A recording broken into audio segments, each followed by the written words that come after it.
Good day mga idol!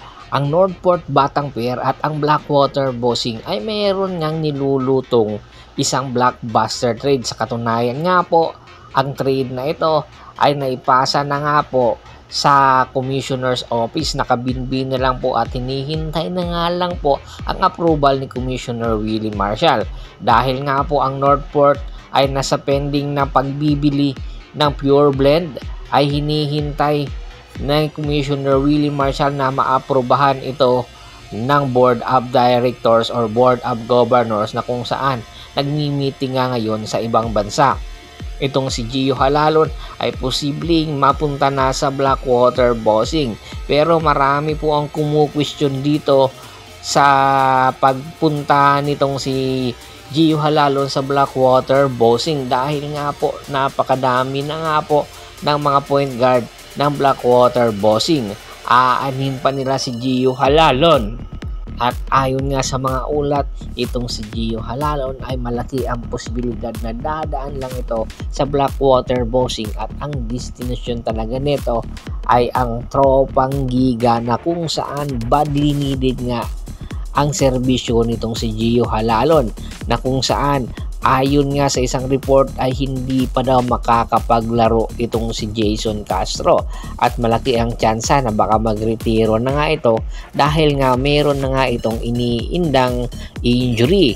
Nagkakaedad na rin itong si Jason Castro, kaya naman ang nasabing player na si Gio Halalon ang pupuno sa mga pagkukulang nitong si Jason Castro. Oo, napakadami na kasi ng point guard ng Blackwater Bossing, at magkakaroon siya ng mga complex dahil kay Burfield pa lang at kay Panopio. Syempre mag-aagawan sila ng minuto, at alam naman natin na kung sakaling ang matuloy ito ay makukuha nga ng Northport Batang Pier ang big man ng Blackwater Bossing na si Justin Chua, na kung makailan nga po sa mga nakaraan konferensya ay maganda ang ipinapakita sa Blackwater Bossing. Kaya hindi ka taka-taka na itong Northport Batang Pier ay magka-interest dito kay Justin Chua na mayroong height na 6'7".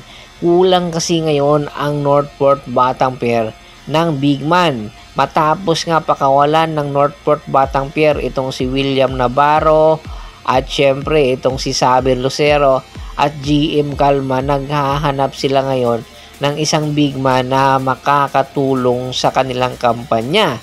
Hindi pa kasi alam ng Northport Batang Pier ang kanilang import kung sino man, kaya itong si Justin Aranya, rather Chua, ay magiging backup ito ng kanilang import.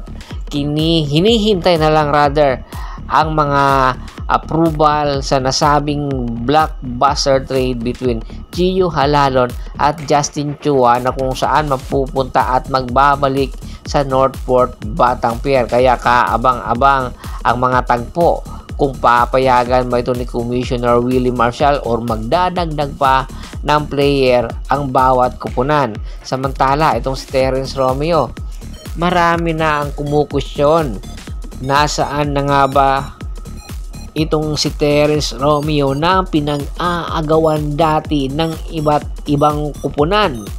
Kung matatandaan po ninyo, si Terence Romeo galing ng San Miguel at napunta sa Terra Firma Jeep via trade.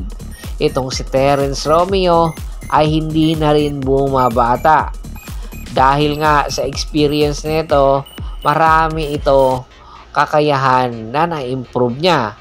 At maraming kumikwestiyon nasaan itong si Terence Romeo. Posible ba itong mapunta sa Barangay Ginebra, San Miguel?